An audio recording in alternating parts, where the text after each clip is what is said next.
Hello, this is Julian with Coffee Reviews, and today we'll be reviewing the Los Yoyos wash-processed Honduras from Passenger Coffee.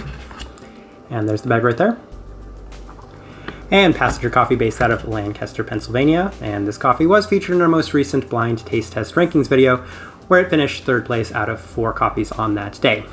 That being said, this was the centerpiece of that entire video, as there were 4 passenger coffees on the table, and we were trying to see if we could distinguish this coffee specifically from the other 3 coffees on that table, given that this is one of their rare archival Freezer Friday coffee releases, which is, as they describe on their website, basically the greatest hits from previous years. This coffee's from 2019, and it's frozen, and then they do release them in limited quantities so people can try them.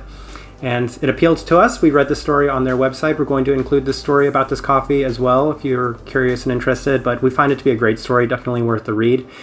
Long story, very short. Basically, a farmer in Honduras purchased some mystery seeds that they cupped, and it was a very divisive coffee, as some people absolutely loved the unique flavor, and some people were very put off by the flavor. And the coffee was later entered in the Cup of Excellence competition in Honduras, where it took first place, and is now the famous Los Yoyos coffee and the very rare Parainima variety. I hope I said the name of that variety correct, but yeah, this is my first time ever trying this variety, and yeah, it's definitely distinct and unique, as in that blind taste test video, it was the quickest coffee we were able to pick out from the 4 coffees, the most unique, different cup of coffee by far. Alright, let's get the recipe out of the way. It was brewed at the passenger recipe 15.625 to 1 water to coffee ratio at 210 degrees Fahrenheit through the Chemex. Passenger as a whole is on the lighter side of the American spectrum. This coffee as a whole is a little different. We're still just going to call it light American with a roast profile. This right here is day 21 of this coffee. Alright, and our notes are all over the place on this coffee because this coffee was kind of all over the place sometimes, but Day 6, blind taste test day. Obviously, we were able to pick it out because we said we took one sip and we go, oh, this coffee is kind of spicy. It's got a lot of spice to it. It's like cinnamon, nutmeg. And want to emphasize, when we say spicy, we don't mean like hot sauce spicy. We mean as in spices. So this kind of cinnamon, nutmeg, these unique spice flavors to it were standing out, made it the easiest cup of coffee to pick out on that table. Day 8, first time trying it on its own. This coffee is complex. And as mentioned, our notes are all over the place. So it has this, and this is going to be the reoccurring theme, it has this chocolate base, kind of like these Kopi coffees that we've reviewed in the past. This very nice kind of craft chocolate bar base to it, with a lot of spice to it. So these unique spices, kind of like a baker's chocolate, and then the citrus fruit that is the finishing off component in this. So like a citrus fruit chocolate bar. And the citrus fruit is where it gets kind of fun, because as mentioned in the Mario Moreno video, we used to get a lot of fruit cups, and if there's one thing that we can connect this to the most, it's this unripe kind of pineapple taste to it. Basically, when the pineapple's not ready to be consumed, or it's the part that's maybe too close to the rind, it has this kind of bitter pineapple taste to it. That's the best way we can describe this unique citrus flavor in this coffee. Day 10, again, super spicy. That chocolate bar, it's going to be very consistent on these notes because the coffee was very consistent, and we were pulling out subtly unique and different things throughout different times of this coffee. But again, sweet chocolate, slightly sweet chocolate, very semi-sweet chocolate, as with a lot of the Kopi coffees, with a healthy bit of that citrus kind of dominating this. And again, pretty much the same notes for day 13, so don't need to go into that too much.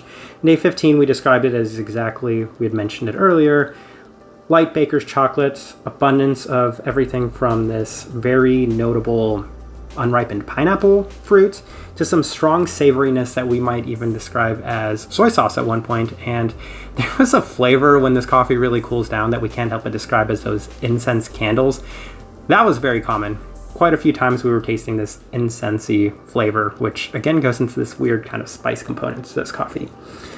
Easily the most complex of these coffees, and we had mentioned in the past that Passenger as a whole can be kind of intermediate advanced, and this coffee makes it even more tricky, as we feel like you give this to 5-6 different people, you're getting 5-6 different reactions to what they're getting from this cup of coffee. Yeah, day 17, same notes. That's when we kind of noted the interesting soy sauce and incense flavors that are in this cup of coffee. Interesting. All right, let's go ahead and put up the tasting wheel so you can see what we're getting. And just as this coffee is unique and different, this tasting wheel is of course unique and different. Acidity level 4, spice level 4, and we knew that the first time we tried this cup of coffee, we said this spice is going to be at level 4 minimum if it doesn't get even more spice-like. Chocolate level 4, citrus fruit level 3. This pineapple is really abundant. It could honestly be level 4. There were some things we were split on, as making this tasting wheel was a little different. Cleanliness, definitely not the most clean cup of coffee. They note on the story that this is the most balanced that this cup of coffee has ever been, that the Los Yoyos has ever been up to this point. So I can only imagine the way that this coffee tasted before the 2019 harvest of it, because this right here even is still a kind of weird tasting wheel. Honestly, think the tasting wheel looks pretty decent for how weird this coffee is. Sweetness level 2 wasn't the sweetest cup of coffee. Most of the sweetness you were getting was either from that pineapple, which was a little bit more bitter than it was sweet, the pineapple itself, and the chocolate, which was very semi-sweet, not the most sweet chocolate you could get. Body level 3, we were kind of probably 2.5, but leaning a little bit more towards the 3 savoriness, because you were getting some interesting, weird, unique flavors from time to time. But yeah, honestly, for how complex, different, and unique this coffee was, I really like the way that this tasting wheel looks, truth be told. All right, our overall thoughts and impressions of this coffee. I mean, it is exactly as advertised. It's unique, different, special, and has a very interesting citrus flavor. Did enjoy the coffee. By the end, it probably was our least favorite of those 4 passenger coffees, truth be told. But that's because the other 3 coffees just got so much better and improved. This coffee, for the most part, for me specifically, remained pretty consistent throughout, as it didn't necessarily get any better. We were just able to pick out more different things from time to time that were coming from it. Wild, unique flavors that we've never really experienced in a whole lot of other coffees. Type of person we would suggest this coffee to, and one of the very first notes we said was, as somebody that has had probably their fair share of Sumatrans, maybe too many Sumatrans, it kind of does remind me a little bit of a Sumatran coffee, as there are these spices that are very common in Sumatran coffees, as well as wild, unique, distinct fruit flavors that are also pretty common in Sumatran coffees. So honestly feel if you love Sumatran coffees, this one might be an interesting little fun excursion for you. But other people that would like this coffee, obviously the chocolate base is interesting. People that do like the more complex coffees, this one feels pretty complex, truth be told. So a lot of people we would suggest this coffee to. By the end, we enjoyed it quite a bit, honestly. It really was a fun cup of coffee to review.